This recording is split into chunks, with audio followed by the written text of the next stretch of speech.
I was in when they said, you want to make a Mickey Mouse game. But when they told me they had gotten Oswald back, I lost it. I mean, I was done. I'm an old animation buff. I mean, I knew about Oswald before they mentioned him to me, which is kind of rare. And when they said, you're going to have the opportunity to present Oswald on screen in a new Disney story for the first time since 1928, I mean, what an honor.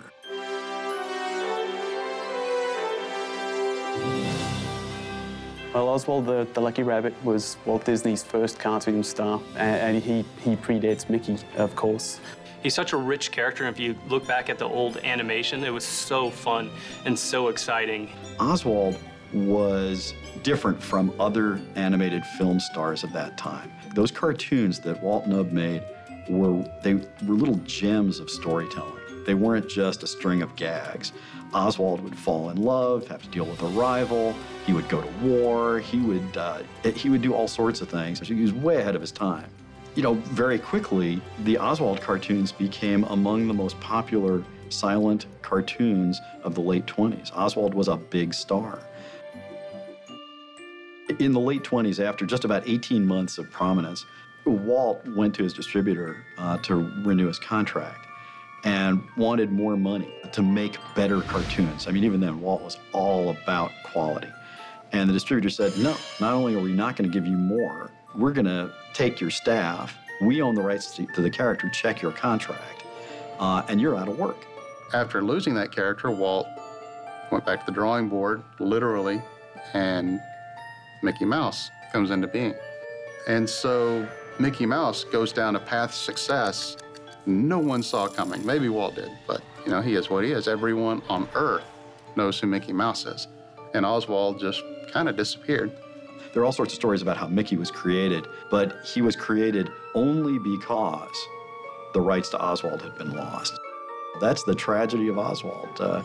He really was poised to be the most successful and popular cartoon star in the world. But Mickey came along, and the rest is history. Oswald came back into the Disney fold in 2006, not to star in Disney epic Mickey, but rather to serve as a catalyst for the game, because really he was the first forgotten character in Disney history. That's kind of the factual story. The heart of that story, though, is Oswald is Mickey Mouse's older brother. And Oswald looks at Mickey's success and just says, I was famous. You stole the life that should have been mine. We ran with that idea, not only playing with his kind of sibling rivalry, the forgotten brother, but we also used him as a path for redemption for Mickey in his own arc, finding out that he had family that he had forgotten or didn't even know about, but then also trying to find his way through crafting this relationship once again with this person that he didn't even know was family. He's an emotional touchstone for Mickey, for players. As you see Oswald change in the way he's responding to Mickey because of what the player is doing as Mickey, you can sort of gauge your progress. Oswald ultimately does re-engage with Mickey. Mickey does redeem Oswald, and that growing relationship is a measure of the player's progress. I love Oswald, and I want to make him a hero too. That's, you know, kind of goal 1.5 for this project. I remind people how incredible a character Oswald is and set him up for success as a cartoon star, as a plush toy, you know, you name it. I want Oswald everywhere because he deserves it.